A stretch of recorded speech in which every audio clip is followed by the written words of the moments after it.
Empezamos la entrevista central que hoy viene adelantada. Presenta Seguros Sura. Más que una aseguradora, una solucionadora. Fernanda Cardona fue la elegida por el presidente de la República, Yamandu Orsi, para liderar el Ministerio de Industria, Energía y Minería. Abogada de profesión e integrante del Movimiento de Participación Popular, ya había ocupado un cargo jerárquico en ese ministerio en el segundo gobierno de Tabaré Vázquez. Y en el periodo pasado fue integrante del directorio de UTE por el Frente Amplio. Hoy la recibimos en la entrevista central para conocer su visión sobre la situación de la industria manufacturera, donde en las últimas semanas hubo varios cierres y además anuncios de reestructura. ¿Es la competitividad un tema central a encarar durante este gobierno? ¿Cuál es su idea para llevar adelante políticas de promoción de inversión en nuestro país? ¿Qué pasará en estos 5 años en materia de energía? Bueno, de esos y otros temas vamos a preguntarle a Fernanda Cardona, ministra de Industria, Energía y Minería. Fernanda, bienvenida, gracias por acompañarnos. Buenos días y a toda la audiencia un gran saludo. Empecemos, capaz que conviene con una ubicación, ubicándola brevemente. Usted tiene una larga trayectoria en el sector público, de más de 25 años, ¿no? Sí, 28 años ya. ¿Cómo es esa historia? A ver. Bueno, como estudiante me presenté a una beca en el Codicen en el 98, en el 96. Y bueno, y ahí quedé, fui concursando, fui administrativa, fui procuradora en el Codicen, en la NEP, y ahí me recibí abogada, después me presenté en Presidencia de la República, y bueno, ahí pasé a Servicio Civil, estuve bastantes años trabajando ahí, eso me dio la oportunidad también de dar clase en la Escuela Nacional de Administración Pública, funcionarias y funcionarios.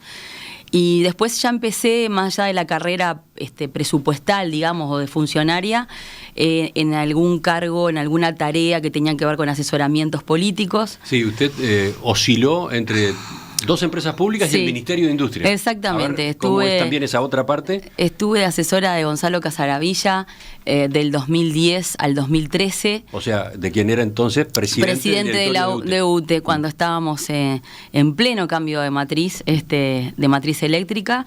Después estuve un año con Carolina Cose, de asesora de presidencia de ella en Antel, y después ya me fui con ella cuando fue ministra de Industria como directora general del Ministerio de Industria. La última etapa es la más conocida quizás, la del periodo pasado, donde fue la representante del Frente Amplio en el directorio de UTE. Directamente. O sea, antes había estado asesorando al presidente Casaravilla, ahora estaba como representante de la oposición. De la oposición en el directorio, exactamente. Usted, por otro lado, es abogada, decíamos, y tiene 2 posgrados. Cuéntenos sobre esa formación, ¿qué le aportaron esos otros estudios? Bueno, lo que tiene que ver con cuando ejercía liberalmente la profesión, ejercía muchísimo laboral, me gusta el tema laboral, y bueno, los primeros posgrados tuvieron que ver con eso, con una formación. Yo me recibí en el 2005, este año cumplo 20 años de abogada. Entonces, bueno, esto de una capacitación continua, de estar en continuo contacto con normativas, fue muy prolífera las normativas nuevas también durante el gobierno del Frente Amplio. Entonces, tiene que ver con esto de no perder nunca pisada de lo nuevo que tenemos que estar como técnicos, como profesionales en nuestra tarea. Y la última, que creo que fue bueno, una de las que también me abrió bastante la cabeza en cuanto a determinadas miradas y posturas, fue en la Universidad de Quilmes, en Argentina. Fue 1 año y medio, es una diplomatura de gestión de empresas públicas que creo que me completó determinadas miradas, como te decía, Milano, que tienen que ver con temas económicos, con posturas e informes de América Latina, con el estudio incluso de Argentina, ¿no?, en cuanto a su historia, no solo industrial, sino de función pública. Entonces, bueno, creo que desde ese lugar el bichito me picó en el tema de la diplomatura por haber estado en la UTE, y por todos los intercambios que tuve en estos 5 años, me pareció que era interesante mirar desde un lugar distinto, y creo que fue un acierto.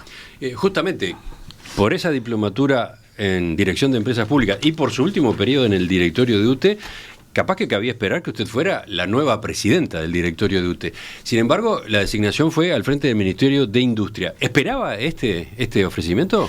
Bueno, yo creo que no. A ver, creo que no. Sí habíamos trabajado fuertemente en dar informes y opiniones al equipo del presidente electo Yamandu Orsi en varias áreas, en temas de energía, en temas de industria. Había un equipo que conocía desde el momento que estuve como directora general del ministerio, y aportamos documentos e informes que tenían que ver con la industria en general. Uh-huh. Pero la verdad es que no era mi idea principal, digamos. Creo que en mi cabeza estaba lo natural, que era esto de, había una bitácora de trabajo en la UTE, y bueno, y teníamos como muy planeado como equipo por dónde tenía que seguir la UTE. También es verdad que el tema energético y el tema de energía es un tema absolutamente estratégico en el Ministerio de Industria. Las empresas públicas son una aguja que mueve muchísimo en el Uruguay, y el Ministerio y las empresas públicas se vinculan con el Poder Ejecutivo a través del Ministerio de Industria, Energía y Minería, y por lo tanto hay vasos comunicantes que entiendo que también tienen su lógica. Así que se adaptó rápido a la idea. Sí. Ahí yo soy de las que me dan la tarea y trato en principio de ponerme al día con la información, que es en lo que estamos ahora, de estudiar lo que no sé, porque siempre hacíamos chistes en la UTE con los ingenieros y las ingenieras que me rodeaban, en esto de, bueno, no soy del palo, no es mi formación de grado, pero también es verdad que aprendí muchísimo en UTE, y bueno, siempre era uno de los motivos que teníamos de chanzas entre nosotros, porque, bueno, naturalmente nos espera que fuera así, pero también aprendí mucho, y creo que se trata de esto, ¿no? De tener humildad en el sentido de que todos tenemos que aprender en las tareas que nos encomiendan, y con mucho trabajo se aporta siempre. Uh-huh. ¿La subsecretaría cómo va a jugar en este caso, en este equipo al frente del Ministerio de Industria? Y es parte del equipo, como nos pasó, bueno, venimos trabajando intensamente desde diciembre, que me entero del nombramiento, que lo hablé con el equipo de presidencia, con Yamandu. Venimos trabajando mancomunadamente, creo que no solo con las subsecretarías, creo que fue un trabajo muy intenso y mancomunado de todo el gabinete. Fue muy particular. Este tiempo entre diciembre y marzo fue muy particular, creo que muy fermental, y nos ayudó muchísimo a trabajar conjuntamente, porque estábamos en mesas contiguas donde, bueno, salía un tema de ganadería, hablaba con el ministro Frati en el momento y tratábamos de armar ya reuniones. Uh-huh. Entonces creo que fue una forma de transición muy particular, que fue fermental.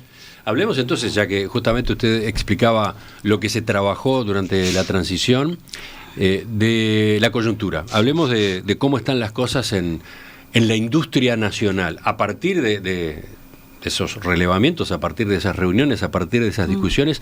¿Usted tiene un diagnóstico sobre cuál es la situación de la industria manufacturera? Bueno, estamos a casi 2 semanas de haber asumido institucionalmente, formalmente. Ya tenemos bastantes informes que en algún momento los habíamos requerido, digamos, en el momento de la transición. Yo tuve 2 reuniones, una con la ex ministra Facio, las dos solas, y después tuvimos una donde participaron los equipos, el equipo entrante, la subsecretaria, el director general de parte de nuestro equipo, y también el saliente. Y nos quedaron como muchas preguntas, les dejamos más de 50, y bueno, tuvimos ahí alguna incompletitud en el tema de lo que fue el intercambio de información antes de asumir. ¿No quedó conforme con el intercambio de información? No, la verdad es que no. Yo soy muy de ser honesta en estos temas, me parece que es lo que tenemos que decir. No tiene que ver por supuesto, con respeto, y porque además lo hablamos personalmente. En algún momento nos plantearon que era un momento muy particular, porque había mucha gente de licencia. Pero también es verdad que tanto los equipos salientes como entrantes estábamos en plena transición, y bueno, y por eso incluso hasta fuimos como muy quirúrgicos en preguntas específicas que se hicieron, para que no quedara como algo que se pedía información en general, sino preguntas muy, muy particulares de empresas públicas, del ministerio. Yo conocí al ministerio, como tú decías, del periodo anterior, y además viví la transición 2019-2020. Entonces era muy particular para mí también, porque yo había dejado en su momento el informe de transición. Entonces creo que ahí perdimos un poco de tiempo, entiendo, en que fuera más eficaz el intercambio de información, y eso hizo que ahora, sobre todo con novedades que tuvimos preocupantes y que nos tienen que ocupar, como el tema de Yazaki, en pleno enero, febrero, creo que nos obligó a tener por lo menos informes primarios de la realidad, y retomar instrumentos o medidas que el Ministerio tenía, que habíamos elaborado, que ahora hay que darle como un refresh, ¿no? Como el tema del observatorio, que de alguna manera nos hizo perder tener una información permanente y haber entrado al Ministerio, si eso estuviera andando fluidamente, con información bien, digamos, rápida y ayornada de cuál era la realidad industrial. A ver, usted hablaba de noticias que se dieron en las semanas de la transición. Hubo varias y no fueron buenas, ¿no? No. Fines de enero, el cierre de Yazaki con sus plantas en Colonia y Las Piedras. 1.200 trabajadores perdieron sus empleos. Comienzo de febrero, anuncio de reestructura en Isusa, una reestructura en la que evidentemente va a haber impacto en el personal. También en febrero, problemas en los frigoríficos Casablanca y Paso de los Toros, pero en ese caso como coletazo de la quiebra de Conexión Ganadera. Y ahora en marzo, el anuncio de cierre de la faena en frigorífico Schneck. ¿Estaba aludiendo a este tipo de novedades? Sí, y porque además en estas dos reuniones que te comentaba, no fue puesto como un tema particular el avisarnos formalmente en esa instancia de que esa realidad estaba. Por más que después, en el caso del ex subsecretario Berry, en la prensa él salió a decir que no le llamaba la atención la situación particular de Yazaki, que habían tenido reuniones y que de hecho habían trabajado eventuales medidas para poder salir, que a mí nunca me llegaron de parte de la institucionalidad, ¿no? Ese fue uno de los baches en la información. Sí, en la por transición. supuesto, yo creo que sí, porque, a ver, la realidad de la industria nacional, hay una lectura que uno tiene que hacer a mediano y largo plazo, y por supuesto que hay situaciones que seguramente vienen de hace mucho tiempo. Hay que dividir los sectores de la industria para saber también cómo funcionan, y entonces en este tema de autopartes, que es una de las que está más en crisis, a mí me llamó mucho la atención porque, entre otras cosas, con el equipo de la Dirección de Industria, esta semana pasada, una de las cosas que hablamos es que en el periodo 2020-2025 esta era la quinta empresa que cerraba de autopartes, no es la primera, era la quinta. Entonces, yo entiendo que si eso uno lo ve venir, tenemos estas dos medidas que te decía. Creo que hay que tomar herramientas o acciones que de alguna manera te permitan un monitoreo y un estado de situación y de información base para tú manejarte, y también tenés situaciones que si las ves venir tenés que ver cuál es la medida que tomás. Yo creo que decir que se habían manejado en el entorno de 20 y pico de medidas que a mí en lo personal nunca me habían presentado, cuando era la quinta empresa que cerraba en el periodo de autopartes, bueno, me parece que hay un diagnóstico ahí que es bastante evidente y que tiene que ver con esto de, bueno, ¿en qué queremos cambiar nosotros esa forma de trabajo? A ver, usted habló de dos medidas que anunció cuando Sí. asumió en el discurso de toma de posesión del cargo. Uno, la puesta en funcionamiento nuevamente del observatorio de la industria, ¿así se llama? Sí, lo habíamos pensado en el periodo 2015-2019 como un monitoreo de empleo, con algún tema de vínculo con el Ministerio de Trabajo, ni que hablar, porque industria es empleo y tenemos que pensar en eso, pero yo tengo tengo la percepción, y así lo trabajé con el equipo del Ministerio, de que tiene que tener un foco en desarrollo, en producción y en empleo. O sea, el observatorio como instrumento ya existió. Se había empezado a trabajar en el último periodo del Frente Amplio, y nos encontramos de que estaba desmantelado. Es decir, no se lo utilizó, no se siguió haciendo funcionar en el periodo pasado. Y ustedes ahora lo retoman, pero lo cambian, sí, lo enriquecen, digamos. Sí, porque la coyuntura cambió, la coyuntura va cambiando, y el que no estuviera produciendo, o que hubiera un equipo formado multidisciplinario, que es la idea que tengo también, y que así también se trabajó con el equipo, que haya miradas distintas, economistas, una mirada social, que estén estudiantes presentes de facultad, terciarios o de la UTEC, que de alguna manera también nos den una perspectiva diferente, que además ayude a ampliar jóvenes y a darle su primera oportunidad en temas que están estudiando. Me parece que es uno de los temas que tenemos que aprovechar la oportunidad de que, ya que nos está utilizando de esa manera, bueno, démosles ahora el cambio necesario. Para entender mejor, entonces, el observatorio, ¿qué es lo que permite? Lo obvio, para empezar, un seguimiento, ¿no? Un seguimiento de las variables de las distintas ramas de la industria. Sin duda, sin duda. Y una conexión. Seguimiento y perspectiva también. Sí. O sea, visualización de los escenarios que vienen. Sin duda. Y una conexión en lo que tiene que ver dentro del Ministerio con lo que es DINAPYME. A ver. Porque no tiene sentido adentro del Ministerio de Industria, Energía y Minería que tengamos un observatorio que solo mire la dirección de industria, es decir, a nivel más de gran escala, digamos, o las industrias más grandes, sino que tenemos que tener una conexión obvia y clara que tiene que ver con otros de los ejes que planteé el día de la Asunción, el 7 de marzo, que es la conexión en territorio. Tenemos referentes territoriales con los que tenemos que trabajar constantemente y que nos van a dar la mirada de las realidades de las MIPYMES, que ya las microempresas no son las pymes que nos imaginábamos de otro tiempo. Tienen también particularidades muy especiales que hay que considerarlas a los efectos de, si no conocemos la realidad que tenemos en todo el Uruguay, difícil sea que tengamos la posibilidad de tomar acciones que sean eficaces. Eso es uno de los desvelos que estamos teniendo en esto de la conexión con territorio todo el tiempo. También nos lo pidió así el presidente electo Yamandu Orsi, nos pidió al gabinete que tuviéramos presencia en territorio, y en lo que corresponde a la cartera del Ministerio de Industria, Energía y Minería, las MIPYMES son un tema absolutamente prioritario por la realidad que tienen y porque además tienen diferencias según la regional a la que vayamos. No es lo mismo las MIPYMES de frontera, por ejemplo, que las que están en el norte o las que están en el sur. Entonces, esto que parece obvio, que lo estoy diciendo así, y que la gente que nos esté escuchando en el interior del país lo va a saber entender, y en Montevideo también, bueno, eso requiere de una política que sea pensada lo más a medida posible, para que las herramientas sean eficientes, para que podamos controlar y para que podamos recalcular. Yo cuando estaba en la UTE, los compañeros del directorio, si me están escuchando, se van a acordar, uno de los temas que tenía era, hay que recalcular, porque uno puede tomar una acción, tiene que poder medirla, y en base a cómo te dio el resultado hay que recalcular.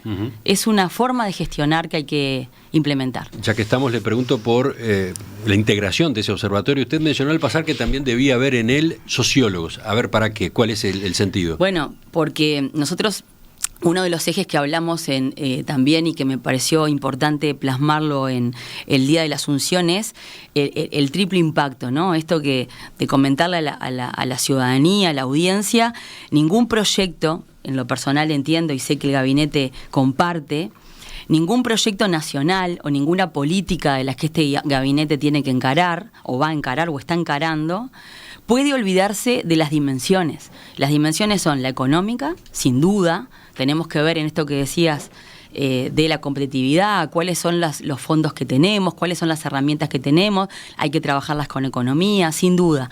Pero no todo es número. Atrás hay esta sensibilidad y esta especificidad de determinadas empresas, de determinados actores que tenemos en el ecosistema, que tenemos que poder verlo, y tiene que ver con esto de lo social. Tiene que haber una mirada social. A ver, un poco más. Y bueno, nos pasa, por ejemplo, con cualquier política.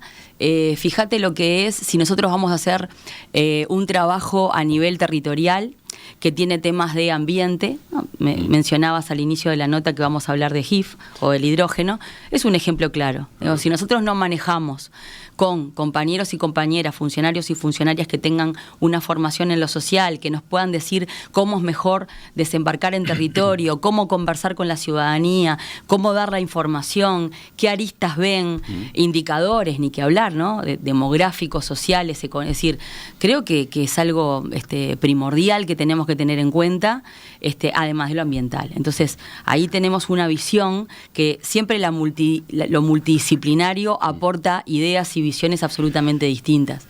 Además, y imagino que usted alude a que algunas empresas en particular, no necesariamente todas, pero algunas tienen repercusiones importantes en otros sectores de la economía local, ¿no? Sin duda, sin duda. Por ejemplo, una firma que tiene 1.000 empleados o 800 empleados, evidentemente incide en el comercio de esa ciudad, de ese pueblo. De eso también estaba hablando. Sin duda, sin duda. Hay un ejemplo clarísimo que también se trabajó en los gobiernos del Frente Amplio, que fue lo que tengo más ahora que se me viene a la mente para comentarte. Inclusión social en UTE. Cuando UTE habla de las pérdidas no técnicas, es decir, la gente que uno tiene que llegar a esa persona y ver cuál es la realidad de esa casa, de ese hogar, para saber por qué no está conectado de manera regular.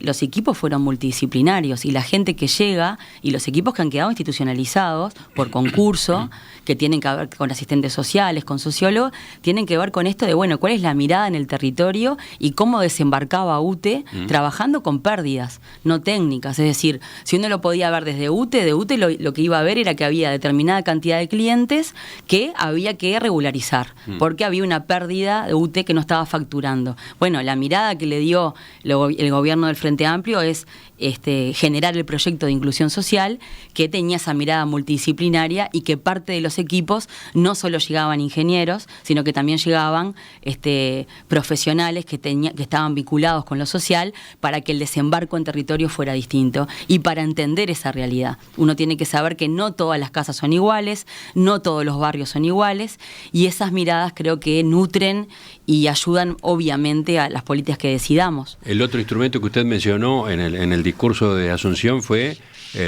la puesta en funcionamiento del Consejo de Industria. Sí, sí. Le queremos dar también una de las reclamos, no sé si... Puede ser que está bien que le digamos reclamo, pero en las primeras reuniones que tuvimos en enero con algunos sindicatos, con algunos grupos de trabajadores y con la Confederación de Sindicatos de la Industria, uno de los temas que nos reclamaban eran las mesas de diálogo, participar de discusiones, de intercambios, donde también estuviera la mirada del trabajador, de la trabajadora, que también conoce la rama y que también sabe de lo que ellos viven ejerciendo esa rama, en cualquiera de las que tenemos crisis en este momento o que estamos en problemas.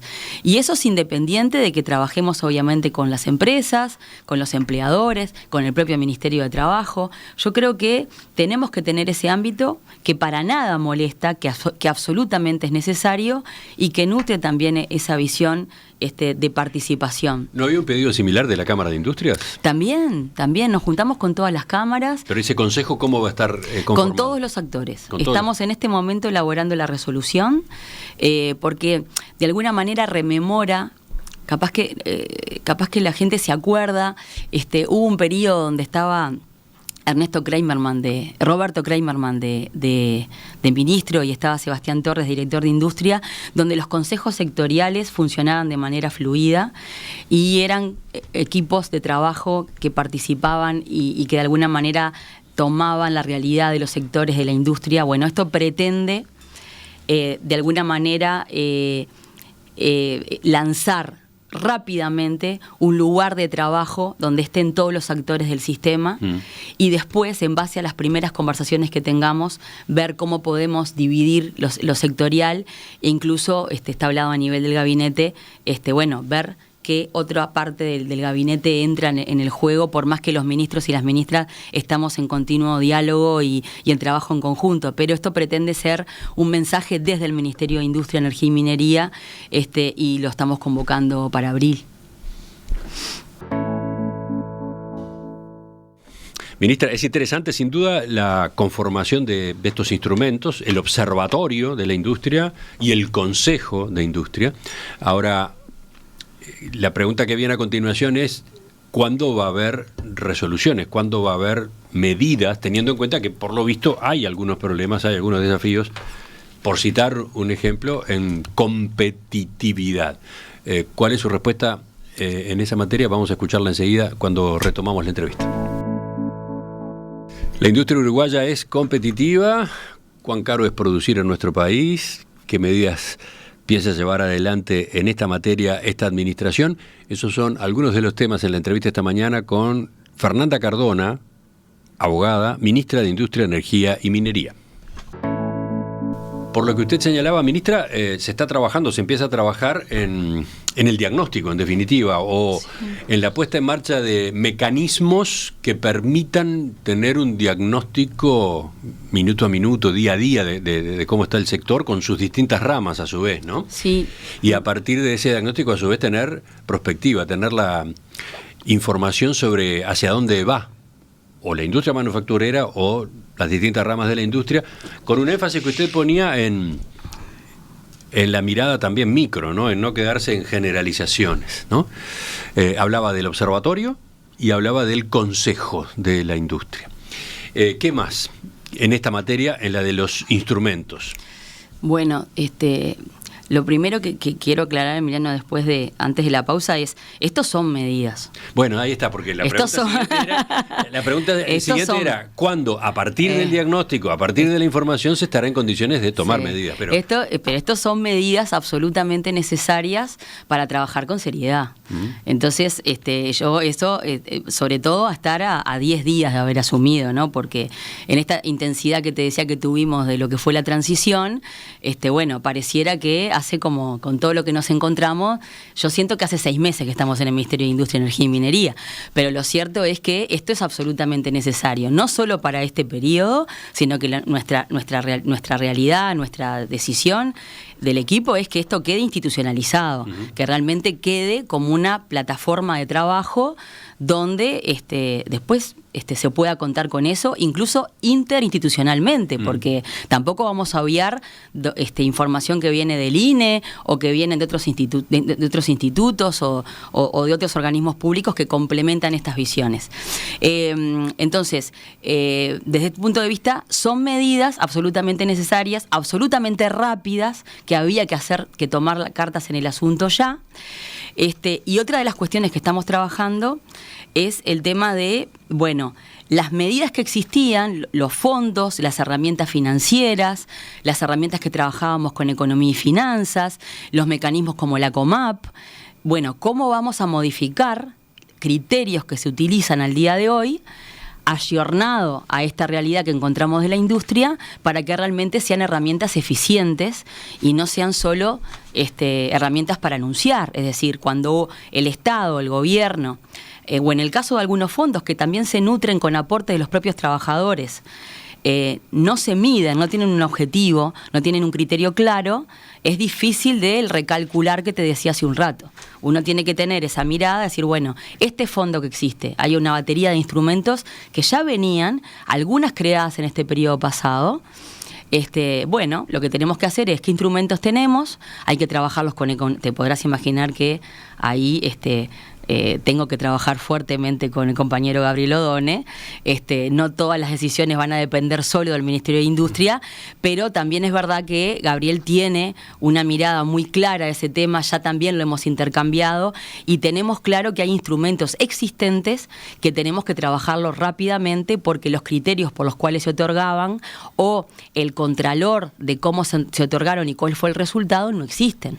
Entonces, nos pasó con el Fondo Lácteo. A ver, ¿qué pasó con ese? Pasó con el FRIL. Una de las preocupaciones que nos planteaban los trabajadores es que ellos entendían que ese fondo que fue creado específicamente para que la industria láctea o las empresas que tomaban el fondo invirtieran de determinada manera, hicieran un tema de innovación tecnológica y demás, para generar mayor producción o para aumentar su competitividad, no se había utilizado en eso porque estaban pagando deudas anteriores o porque se derivó el fondo a otra cosa, y lo que pasó es lo que nos estamos pasando también con la industria láctea, que es que va en declive, los tambos han bajado, la superficie que se utiliza para tambo está en declive.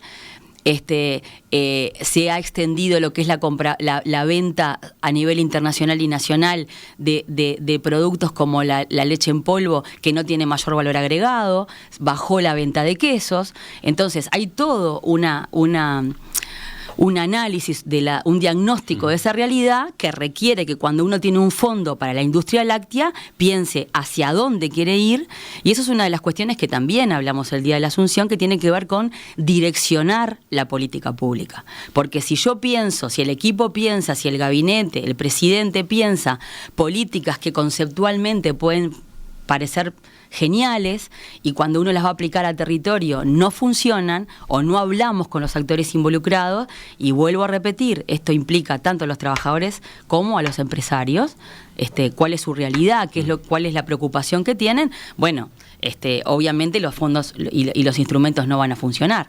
Entonces, la primera aclaración es esta: estamos nosotros a 10 días de trabajar estos temas, de tener diagnósticos hechos por los equipos que estamos pidiendo con la mirada que este gabinete trae, y por lo tanto el compromiso es el trabajo absolutamente mancomunado, revisar rápidamente los instrumentos que tenemos para que en este primer año podamos tener algún resultado diferente. Y hay una visión que también yo hice hincapié, y tiene que ver con la integración regional. ¿En qué sentido? Pensar, y bueno, cuando vos me planteabas, ¿es competente, es competitiva, tiene posibilidad la industria uruguaya? Bueno, hay que ver cuál industria, de qué estamos hablando. Cada sector tiene su particularidad, como te decía, pero además tenemos un enclave de Uruguay en un mercado que es chico, el nuestro es chico, y tenemos que ver las economías que tenemos de los vecinos. Entonces, no digo que en esto dependamos 100% de esa realidad, pero también es verdad que decisiones que pueda tomar Brasil o Argentina en determinados temas, por supuesto que es parte de ese observatorio que tenemos que tener. ¿Por qué? Y porque nos mueven la aguja. Nos mueve la aguja lo que pase. De hecho, la industria láctea, la venta de quesos, o la venta de la parte de la industria láctea en general, el mayor porcentaje va a Brasil. Uh-huh. Entonces, si nosotros no consideramos cuál es la realidad y cómo van ellos con decisiones permanentes, bueno, sin duda que también las decisiones pueden quedar obsoletas. De los mensajes que llegan desde la audiencia, le menciono dos. Por ejemplo, pone el foco en las MIPYMES de cosmética artesanal. Sí. Dice el oyente: todas estas empresas trabajamos en un gris, siempre con pánico porque aparezca algún ministerio a cerrarnos o decomisarnos los productos. Sí. Alcanza con visitar las ferias de verano para comprobar qué cantidad de personas nos dedicamos a esto. Tiene toda la razón la oyente o el oyente que nos manda ese mensaje. Gabriel, tenés toda la razón. Fue uno de los puntos que conversamos en enero con la Cámara de Industria.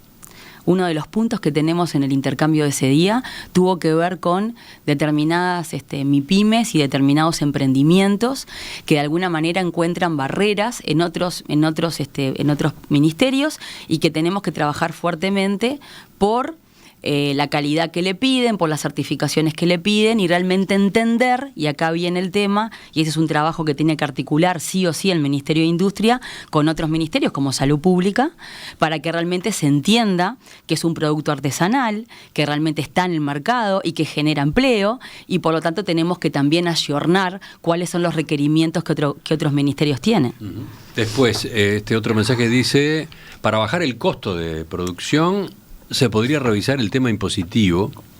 Muy fácilmente una empresa llega al régimen general, lo cual lastra bastante el impulso que pueda tener. Tal vez que exista algo intermedio ayude, dice Uri concretamente, que es quien manda el mensaje. Sí, viene un poco a colación de lo que decíamos del trabajo que tenemos que hacer fuertemente con economía y finanzas, lo tienen claro.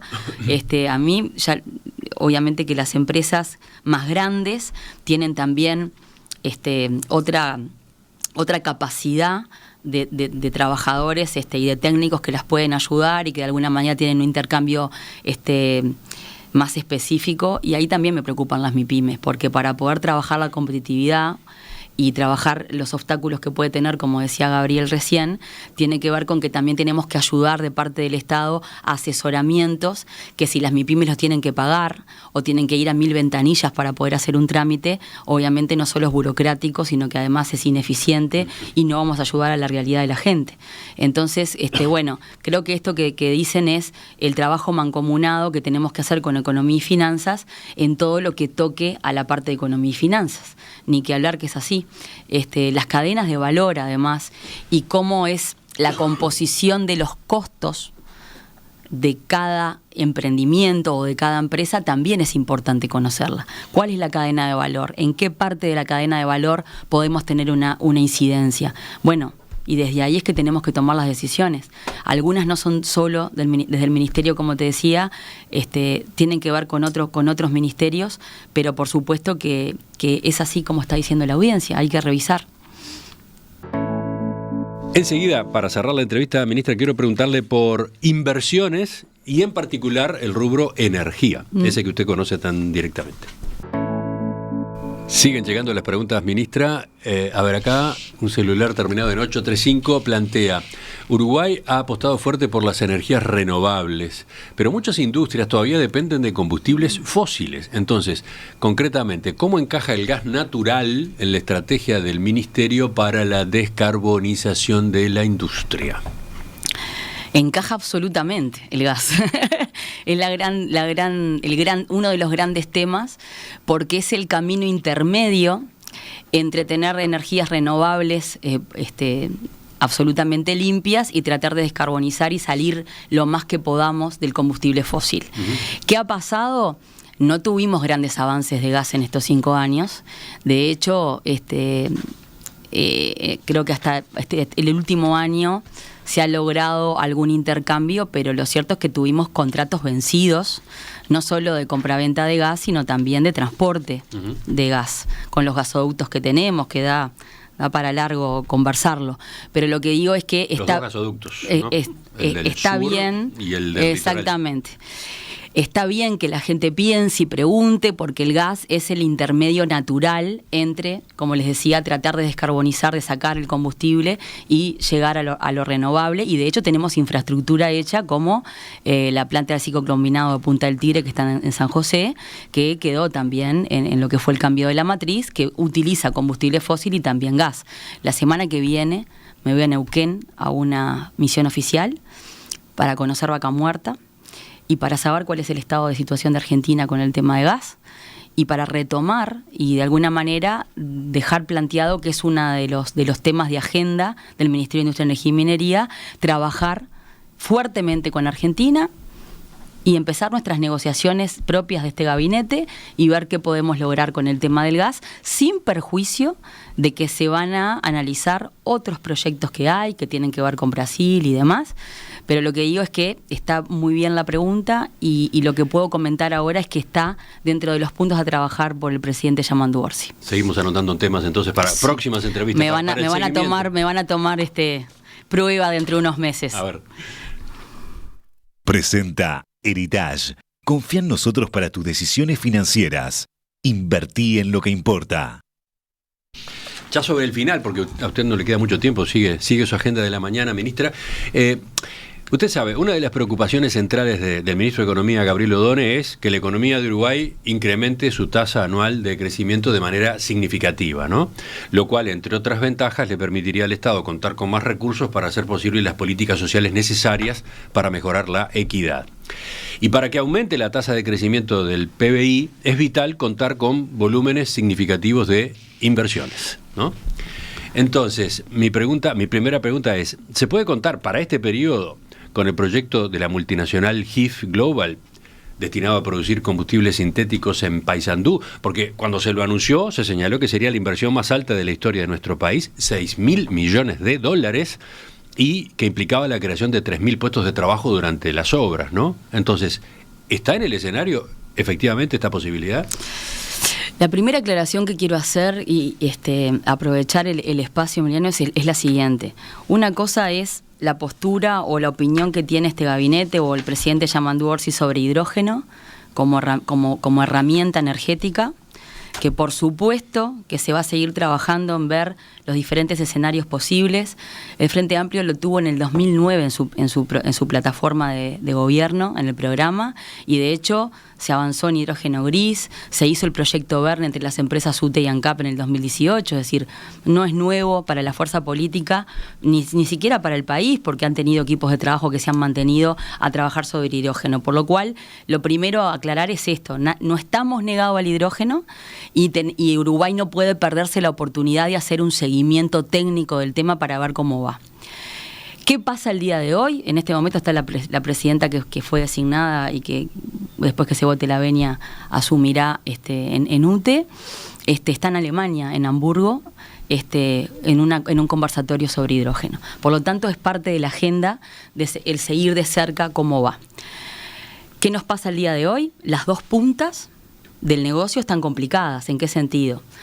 Siguen sin cerrar los costos de la primera parte, de lo que es la producción en sí, por la electrólisis, por todo lo que tiene que ver con producir el hidrógeno como tal, y además tenemos que tener una demanda asociada. Si nosotros no sabemos quién va a comprar eso, el proyecto en realidad hay una variable que le está faltando. Las puntas tienen que cerrar. Eso es una realidad cuando pasa con cualquier proyecto de hidrógeno. Uh-huh.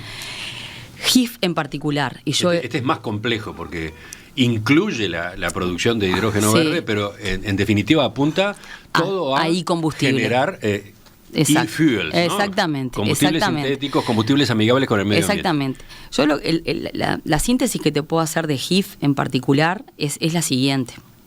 Primero, el proyecto de GIF no salió hasta el día de hoy porque el gobierno que se fue anunció hace 2 años un proyecto con el cual no avanzó. Se firmó un memorándum de entendimiento. Pero cuando uno ve el memorándum de entendimiento está vacío de contenido. Esa es la realidad. Entonces, esa es la primera aclaración. Se anunció, incluso en el litoral, en Paysandú, en un lugar donde fuertemente está golpeado por la falta de empleo, por esta inversión millonaria y porque iba a generar los supuestos puestos de empleo. Si uno ve el avance documental y técnico en 2 años, no existió. Por más que la empresa había pedido reuniones y se había reunido fuertemente con ANCAP, ALUR y con UTE. Eso es una realidad. En lo personal, la primera vez que me reuní con la empresa fue en noviembre del año pasado, cuando todavía no sabía que iba a tener este rol, y donde nos dijeron que justamente querían avanzar en negociar con el gobierno entrante, pensando que tal vez una de mis tareas podía ser quedarme en la UTE, porque UTE, como empresa pública, va a tener un rol preponderante en este tema. Nada va a ocurrir si las redes de UTE no están prontas en el norte del país, entre otras cosas. Y porque además ellos cuentan con que hay que comprar y vender energía, y por lo tanto ese es un negocio que tenemos que discutir a nivel de la empresa pública. Te estoy haciendo un raconto de lo vivido. En diciembre, recordarán, hubo una desavenencia entre Stepanisic, el presidente de ANCAP, y la coalición de gobierno en ese momento, porque no estuvo de acuerdo en quitar una cláusula de lo que ANCAP había avanzado. Y en UTE sigue sin existir nada al día de la fecha, cerrado de esta parte que te digo, que es, bueno, cuál va a ser la compraventa, cuál va a ser el volumen, cuál va a ser el precio. Y UTE, como empresa pública, yo entiendo, y esto lo he dicho en más de una oportunidad, tiene que ver cuál es el negocio, no solo para el privado, sino también para el Uruguay. Uh-huh. Y eso pasa con GIF como proyecto en general, con el triple impacto que dije al principio de la entrevista. Recordemos qué es el triple impacto. Cuáles son los aspectos económicos, cuáles son los aspectos sociales y cuáles son los aspectos ambientales. Cuando uno ve al día de hoy, paso línea, que estamos 15, 16, 17 de marzo ya, no sé ni la fecha en la que estoy viviendo. A ver, le digo, 18. 18 de marzo. Martes 18. Cuando pasamos raya 18 de marzo, lo que vemos es que en ANCAP no hay una inversión tomada, no está la decisión tomada de inversión todavía, los permisos ambientales no están otorgados. En UTE no se cerró el MOU de la compraventa de energía y cuáles van a ser las condiciones. Y lo único que está es ese MOU que tú me decías con el Poder Ejecutivo, pero que el Poder Ejecutivo como tal, institucionalmente, no ejecuta. Se ejecuta a través de otros organismos, entre ellos las empresas públicas. Entonces, ¿qué estamos hoy? Bueno, ni que hablar que GIF está nos pidió reunión, nos hemos reunido, estamos viendo cómo avanzan, pero ellos también necesitaban avanzar en su momento en cuál va a ser la financiación y dónde la van a obtener. Esto es en lo que tiene que ver al día de la fecha con la parte documental y técnica. También es verdad que la semana pasada o la anterior se votó en la Junta Departamental de Paysandú la recategorización de los suelos en Paysandú por si la obra se empieza a hacer, que no empezó todavía. Y nos está generando algunos ruidos también del otro lado de la orilla que hay que tener mucho cuidado, y por eso yo digo que... ¿Cuáles son esos ruidos? Y bueno, porque están viendo ambientalmente, no solo en Paysandú mismo, asociaciones civiles y grupos sociales de Paysandú, sino también del lado argentino, bueno, están viendo con expectativa cuál es la realidad del proyecto en sí. Entonces hay que aclarar cuál es el estado de situación real del proyecto hoy. Ese proyecto hoy no está cerrado, y por lo tanto... lo que creo es que, ¿qué puede pasar? Bueno, que GIF venga a plantear un escenario que sea diferente al planteado hasta el momento. Yo lo que vi de UTE no era llevable, hay que renegociar y hay que ver cuál es la participación también de ALUR, de ANCAP en ese tema, que se perdió la oportunidad, porque mirá esta pregunta obvia, Emiliano. Si hay una inversión de 6.000 millones de dólares y la ganancia va a ser multiplicada por X. Bueno, ¿cuál va a ser la ganancia para el Estado en este triple impacto? Entonces, esa es una pregunta que estoy haciendo que es absolutamente básica, no necesitamos ser ningún erudito en ningún tema como para hacer ese razonamiento. Entonces, yo creo que hay un buen diálogo con GIF, con la empresa, siempre se los recibió, estamos teniendo reuniones con ellos creo que están de alguna manera reformulando la propuesta de trabajo, pero lo cierto es que tal como fue anunciado, no cerró en el gobierno que se fue. Entonces, este gabinete, en sus dimensiones diferentes, va a trabajar cuando GIF tenga las propuestas que tenga que hacer. En definitiva, entonces, en el rubro energía, no está prevista por ahora una inversión significativa. No está en la agenda una inversión significativa en este periodo. Primero, tenemos otro tipo de inversiones, ¿no? No solo está GIF, además, ¿no? De acuerdo, hay otras empresas que también plantean temas de hidrógeno, y también tenemos con solar, es decir, en energía como tal, tenemos varios variables para considerar. Lo que pasa es que esta era especialmente voluminosa. Bueno, ¿no? Pero el problema es que no se concretó. No se concretó en esos volúmenes y no están las puntas y las variables y los elementos que te decían de lo que es el negocio para poder establecer una realidad, es decir, gente, Paysandú, ciudadanía, Uruguay, Argentina, que también nos puede generar esto de que tenemos que trabajarlo de manera seria. Bueno, esto es una realidad. Al día de hoy no es una realidad. ¿Qué destaca, en cambio, en materia de inversiones energéticas? ¿Qué es lo que usted ve venir? Sí, con posibilidades concretas. Bueno, yo creo que tenemos que avanzar fuertemente en solar, fuertemente en movilidad eléctrica, y es un vector de descarbonización absolutamente necesario, no solo a nivel de transporte público, sino a nivel de transporte particular. Y creo que esas son las vetas que tenemos que generar, mientras que son las que están más cerca de poder tomarse la decisión, que pueden tener incluso una consecuencia a otros niveles disruptivos.